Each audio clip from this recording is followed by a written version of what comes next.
هي الحلقات تحفظني بآيات من القرآن، هي الحلقات تملأني بحب المصطفى العدنان، هي الحلقات تحفظني بآيات من القرآن، هي الحلقات تملأني بحب المصطفى العدنان، وأخلص نيتي دوما لرب واحد ديان بروح ملؤها طهر. Sure Meryem tefsiri 1. ayetten başlayıp okuyumuz inşallah. Bismillah, elhamdülillah, ve salatu ve selamu ala Resulillah, ve ala alihi ve sahbihi ecma'in. Esselamu aleyküm ve rahmetullahi ve berekatuhu. Tövende dektanlağa İbn Kesir rahimahullah'ın Kur'an-ı Kerim tefsiri Uygurca tercümesi Meryem suresi 1. ayetinden başlayıp okuyumuz inşallah. Ba'de auzu billahi mineşşeytanirracim. Meryem suresi Mekke'de nazil bolgan 98 ayet. Muhammed İbni İshaq tarix kitabida Selime Ahmed İbni Hanbal İbni Mes'ud radiyallahu anhu'dan Müslümanların Mekke'den Habeşistan Etiyopiya'ya hicret kılganlığı ait kıssada Cafer İbni Ebu Talib'nin bu surenin 5'deki ayetlerini Necaşi ve onun yenideki adamlarına okup bergenlikini rivayet kıldı. Bismillahirrahmanirrahim. Nihayet mehriban ve nihayet şefkatlik Allah'ın ismiyle başlayayım. Kaf ha ya ayn sad. Bu Rabbinin bendisi Zekeriya'ya kılgan merhametinin bayanıdır. Bu Rabbinin bendisi Zekeriya'ya kılgan merhametinin bayanıdır. O öz vaxtida Rabbiga pes avazda münacat kıldı. O aytdi: Rabbim, men hakikaten küç kuvvetimden kettim. Çeçim akardı. Rabbim, sana dua kılıp ümitsiz bolup qalğanım yok. Men tağılarımның ballarının ornumni basalmaslıklarından, yani dinini koldan berip koyuşlarından hakikaten ensireymen. Mening ayalım tug'masdir. Pazlingdan manga bir yaxshi farzand ato qilgin. U manga varis bo'lg'ay va Yaqub avlodiga varis bo'lg'ay. Rabbim, uni sening roziliqingga erishadigan qilgin. Zekeriya alayhissalomning qissasi va uning bola talab qilgan duosi. Surlarning 5'deki üzüp oqiladigan alif va harflari haqida Baqara surasining 5'ida so'zlanib bo'lgan edi. Bu Rabbinin bendisi Zekeriyaga qilgan merhametining bayonidir. Zekeriya alayhissalom İsrail avlodiga avatilgan payg'ambarlarning ichidagi katta bir payg'ambardir. Sahih Buxoriyda mundaq deb rivoyat qilindi. Zekeriya alayhissalom yog'ochchi edi. U yog'ochchilik qilib topgan puli bilan turmush kechirdi. U öz vaqtida Rabbiga pes ovozda munojat qildi. Ya'ni u munojatni, duoni pes ovozda qildi. Chunki Alloh taolo pes ovozda qilingan duoni nihoyat yaxshi ko'rdi.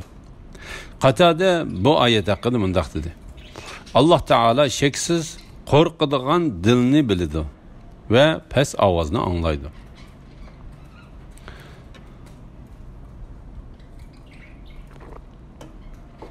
O aytdi: Rabbim, men hakikaten kuch quvvatimdan ketdim, chechim oqardi.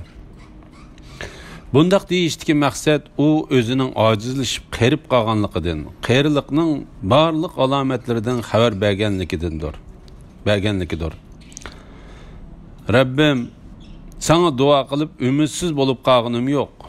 ya'ni sen mening tilagan tilaklarimni faqat quruq qo'l qaytarmading. Men tağılarımның ballarının ornumni basalmaslıklarından, yani dinni qo'ldan berib qo'yishlaridan haqiqatan ansirayman. Yani Zekeriya tağılları ve ularning ballarının o'zidan keyin kishilarning orasida yomon ish qilib qo'yishidan ansirab, Alloh taoladan kishilarga payg'ambar bo'ladigan bir bola tilidi. Ondan Alloh taolo onun tiligini icabet kıldı. Zekeriya aleyhisselamның Allah Taala'dan balı tilişi, tağılları ve ulanın ballarının onun mal mülküge miras bolubilişidin korkkanlıkıdın emestir. Onun ulanın miraskur bolubilişidin korkup tilimigenliki, birinciden, Peygamberinin özünün urug' tuqqanlarının özüge mirasxo'r bo'lishini yomon ko'rib, mirasxo'r bo'lish uchunla Alloh taoladan bola tiligidek darajada mol mulkidan ansirab ketishi uningga hargiz loyiq emas. Ikkinchidan, uning boy kishi yoki emasligimi bayon qilinmadi. Balki u o'z amgigidan pul tepib turmush kechiradigan bir yog'ochchi edi deb bayon qilindi. Buningdek kishilar boshqalarning o'ziga mirasxo'r bo'lib olishidan qo'rqidek mol-mulk yig'ib ketmaydi. Bo'libmi payg'ambarlar shundoq. Chunki ular bu dunyoda mol-mulk yig'ishdan voz kechgan kishilardir. Uchinchidan, Imom Buxoriy va Muslim payg'ambar alayhisalomning mundaq deganligini rivoyat qiladi. Biz payg'ambarlar mirasxo'r qilinmaymiz. Yani peygamberlerinin urug' tuqqan ve balı çaqalları onun mal mülkleriga mirasxo'r bo'lolmaydi. Biz qoldirib ketgan mal mülk sadaqa bo'ladi. Tirmiziyning rivoyatida mundaq deb rivoyat qilindi. Biz peygamberler guruhi mirasxo'r qilinmaymiz. Yani bizning urug' tuqqan balı çaqalarımız bizga mirasxo'r bo'lolmaydi. Bunun asasen Zekeriya aleyhisselamның pazlingdan manga bir yaxshi farzand ato qilgan, u manga varis bo'lg'ay degan so'zidan uning payg'ambarligiga varis bo'lishini tilaganligi maqsad qilindi. La ilaha illalloh Muhammad rasul. Shunga Zekeriya aleyhisselam mundaq dedi. Ve Yaqub avlodiga varis bo'lg'ay. Rabbim uni sening roziliqingga erishadigan qilgan. Allah Teala bu vaqtda mundaq deydi. Sulaymon payg'ambarlikda, ilmda, podshohlikda otasi Davudga varislik qildi.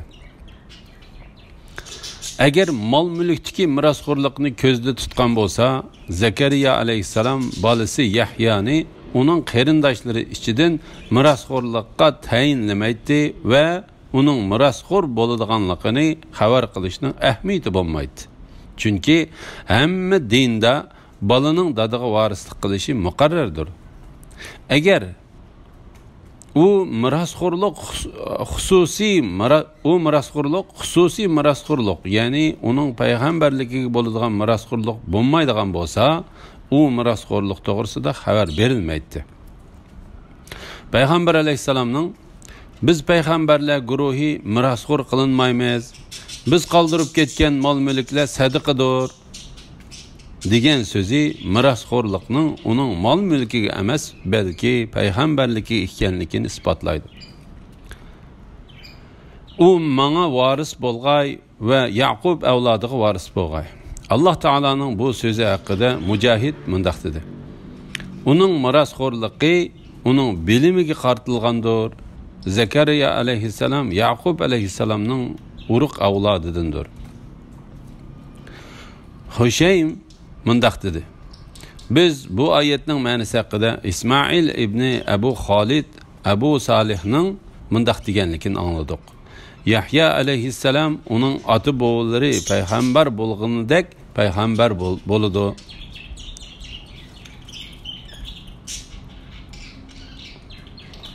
Rabbim uni sening roziliqingga erishadigan qilgan, ya'ni sen uni yaxshi ko'rdigan ve onu dinda ve ahlakida senin mahlukatlarını yaxşı ko'radigan qilgin.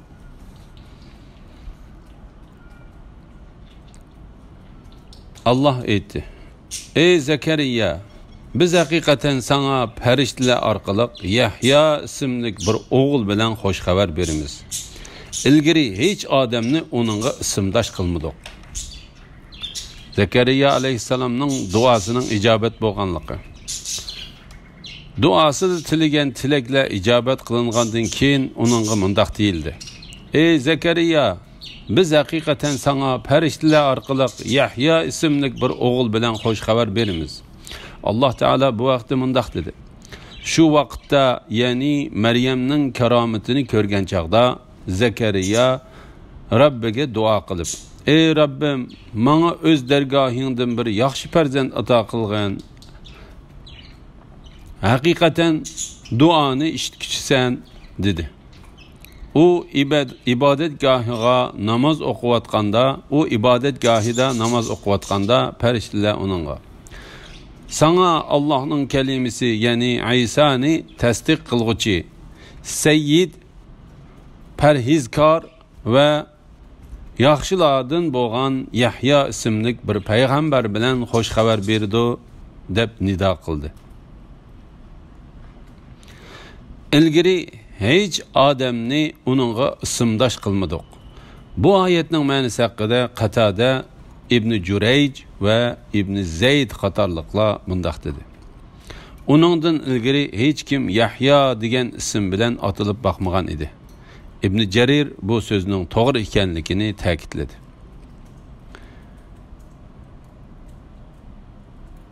Zakariya aytdi: Ayolim tug'mas tursa, men qerib mükjiyib ketgan tursam, mening qandaqmi o'g'lim bo'lsin?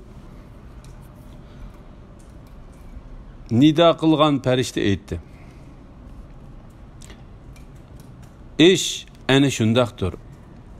Rabbim aytdi: Bu men uchun osondir. Seni men yaratdim, halbuki sen burun yo'q eding. Ya'ni seni yo'qdan bar qilgandek Yahyani ikkinglardan to'rildirishga qodirman.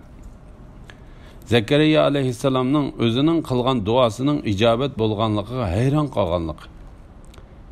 Bu Zakariya alayhissalomning tilgan duosi ijobat qilingan va uningga farzand bilan xo'sh bishorat berilgan vaqtda hayron qilib va qattiq xushallanib, ayolining ömür bo'yi tug'magan bir tug'mas ayol turuqliq ve özünün tenleri acizlab, cinsi münasibetten qilib qalgan bir yaşanğan kishi turuqliq qandaqsiga farzandlik bo'la oladiganligi haqida savol so'raganligidir.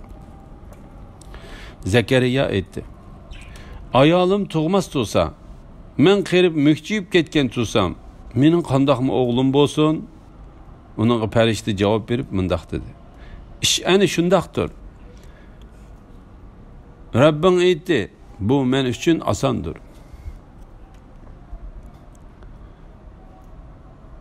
Ondan Allah Taala uningga texama hayron qolarlik narsani bayon qilib mundaq dedi: Seni men yaratdim, halbuki sen burun yo'q eding. Ya'ni seni yo'qdan bar qilgandek Yahyani ikkinglardan to'raldirishga qodirman. Allah Taala bu vaqtda mundaq dedi: İnsan ananing qo'sig'ida bir muddatni o'tkazdi. U arzimaganlikdan tilga ilinadigan narsa bo'lmadi. Zakariya aytdi: Rabbim, ayolimning homildor bo'lganligiga menga bir alomat qilib bersang. Allah aytdi: Sening alomating shuki, saq turib 3 kunduz kishilarga so'z qila olmaysan. Zakariya namazgohidan qavmining oldiga chiqib, ularni atigan oqshomda tasbih aytishga ishorat qildi. Homildorlikning alomati. Allah Taala bu oyatda Zakariya alayhissalomning mundaq deganligini xabar berdi: Rabbim, ayolimning homildor bo'lganligiga menga bir alomat qilib bersang. İbn Abbas radhiyallohu anhuma, Mujahid, Ikrima, Vahb Suddi, Qatada va boshqalar bu oyatning ma'nosi haqida mundaq dedi. Zakariya kasal bo'lmay turibmi, uning tili gap qilishdan to'xtab qoldi. La ilaha illalloh Muhammad rasul. Abdurrahman ibn Zayd ibn Aslam mundaq dedi. U o'qiy oladi. Alloh taologa tasbih ayta oladi, lekin odamlarga faqat ishorat bilanla so'z qiladi. 3 kecha kunduz kishilarga so'z qila olmaysan. Avfi bu oyatning ma'nosi haqida Ibn Abbos radhiyallohu anhumaning mundaq deganligini rivoyat qildi. Ya'ni kishilarga to'liq 3 kecha kunduz so'z qila olmaysan. Alloh taolo bu vaqtda mundaq dedi. U Rabbim men ayolimning homildor bo'lganligiga bir nishona ato qilgan dedi. Alloh sana bo'ladigan nishona shuki 3 kungacha kishilarga so'z qila olmaysan. Ya'ni zikr tasbih etishdan boshqa so'zga tiling kelmaydi. Faqat ishoratli qilasan. Ne'matimga shukr qilish yuzidan Rabbingni ko'p yod et. Kechda aytganda tasbih et dedi. Bu uning mushu 3 kech kunduz ichida kishilarga ishorat qilganligidan boshqa so'z qilmaganligining pokitidir. Zakariya namozgohidan qavmining oldiga chiqib, ularni atigan oqshomda tasbih aytishga ishorat qildi. Mujahid bu oyatning ma'nosi haqida mundaq dedi. Ya'ni u ularga ishorat qildi. Bu oyatning ma'nosi haqida va Qatada qatorliqlarmi shundaq dedi. Yahya tug'ilib cho'ng bo'lganda uningga: "Ey Yahya, kitobni, ya'ni Tavrotni terishib o'qigan" dedik. Uningga balaliq chig'idila aql farosat ato qildik. Biz uningga marhamat qilish va uni nachar xislatlardan pok qilish yuzidan shunda qildik. Yahya taqvodor edi. Uni ota-onasiga ko'yimchan qildik. U mutakabbir, ya'ni ota-onasini qoqshatquchi, Rabbiga osiylik qilguvchi bo'lmadi. U tug'ilgan kunida, vafot bo'lgan kunida, terilib qabrdan turg'izilgan kunida Alloh taolo tarafidan bo'lgan omonlikqa erishdi. Balaning tug'ilishi va uning sifatlari. Xo'sh bishorat berilgan bu bala dunyoga ko'z ochdi. U bo'lsa-mu Yahya alayhissalom edi. Alloh taolo uningga Yahudilar o'z orasida uginayotgan va Alloh taoloning hukmiga bo'ysungan payg'ambarlar, Yahudilarning zohidlari va ulamolari Yahudilar orasida hukm qiladigan Tavrotni bildirdi. U chaqda u texi kichik edi. Shunga Alloh taolo uningga va uning ota-onasiga berilgan in'omni bayon qilib mundaq dedi. Yahya tug'ilib cho'ng bo'lganda uningga: "Ey Yahya, kitobni, ya'ni Tavrotni terishib o'qigan" dedik. Uningga balaliq chig'idila aql farosat ato qildik. Ya'ni biz uningga balaliq chig'idila tushuncha, bilim, iroda, yaxshilikqa yuzlanish va tirishchanlikni ato qildik. Biz uningga marhamat qilish va uni nachar xislatlardan pok qilish yuzidan shundoq qildik. Ali ibn Abu Talha bu oyatning ma'nosi haqida Ibn Abbos radhiyallohu anhumaning mundaq deganligini rivoyat qildi. Biz uning ota-onasiga bizning tarafimizdan bir rahmat qildik. Ikrima, Qatada va Zahhak qatorliqlarmi shundaq dedi.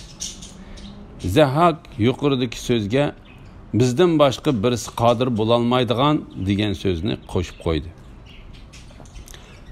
Qatada Alloh taolo u rahmat bilan Zakariyaga rahmat qilsin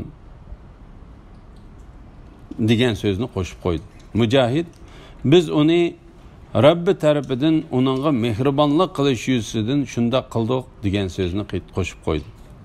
Oyatning bosh oyog'idan chiqadigan ma'nosi shuki, Alloh taolaning biz uningga marhamat qilish va uni nachar xislatlardan pok qilish yuzidan shunda qildik degan oyati uning Yahya taqvodor edi degan oyatiga munosabatlikdir. u chaqda oyatning ma'nosi mundaq bo'ladi.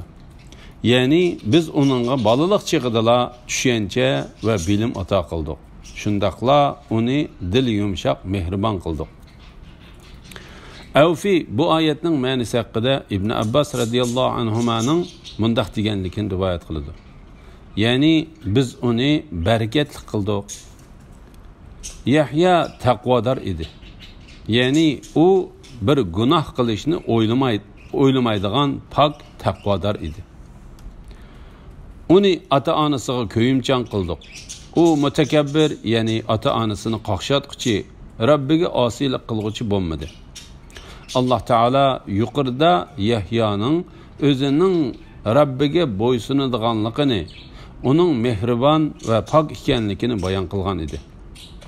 Bu yerda yana uning ota-onasiga bo'ysunadigan, yaxshilik qiladigan so'z yoki harakatda ularning buyurgan ishi yoki to'sqan ishida